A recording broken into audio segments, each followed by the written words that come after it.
एक दिन मैं रावलपिंडी के एक रेस्टोरेंट में खाना खाने गया। वहां 2 टेबल छोड़कर एक उधेड़ उम्र बूढ़े मियां और उनकी बूढ़ी बीवी भी बैठे हुए थे। उसी दौरान एक निहायत ही डिसेंट और खुश शक्ल भाई होटल में दाखिल हुए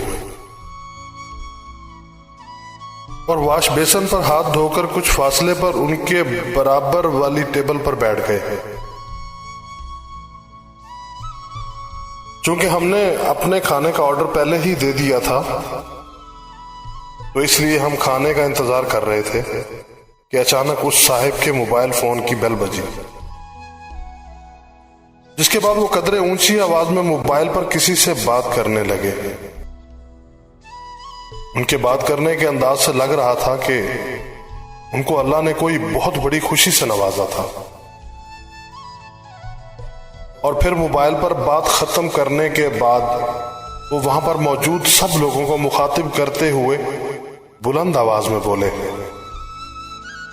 ख़वातीनो हजरात, आज मैं बहुत खुश हूं कि अल्लाह ने मुझे बेटा अता किया है और इस खुशी में मैं आप सबको मटन कढ़ाई खिलाऊंगा।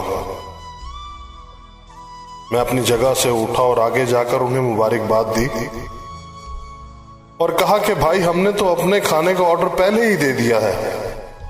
ये सुनते ही उन्होंने कहा कि अच्छा चलो कोई बात नहीं, इस खुशी में आपके खाने का बिल मैं अदा करूंगा।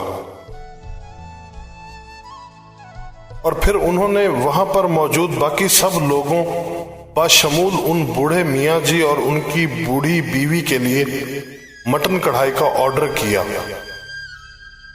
और सबका बिल अदा करके अपना खाना खा के खुशी खुशी चले गए। चंद दिनों बाद मैं अपने दोस्त के हमरा एक सिनेमा गया तो क्या देखा कि वही साहब वहां पर एक 5 साल के बच्चे के हमरा टिकट के लिए लाइन में खड़े थे।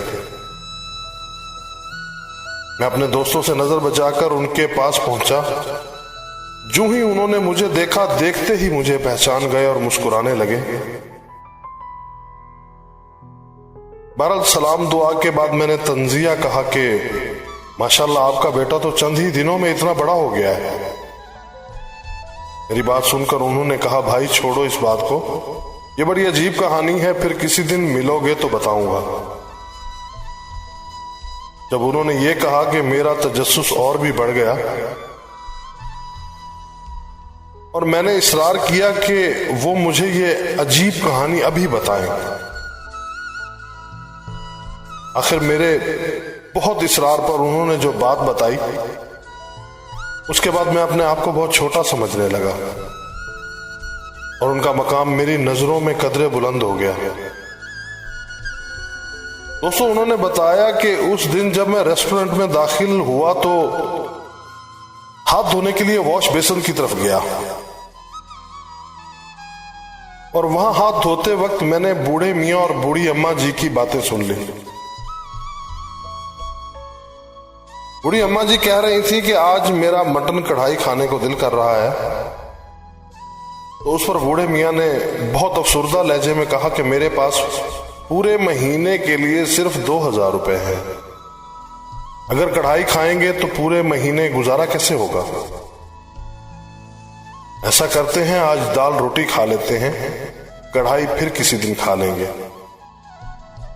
उन साहब ने कहा कि इसी वजह से मैंने अपने मोबाइल की खुद ही बेल बजाकर वो बेटे की पैदाइश का फर्जी ड्रामा किया ताकि मैं अपने फर्जी खुशी के बहाने उनकी दिली खामोश खिदमत कर सकूं।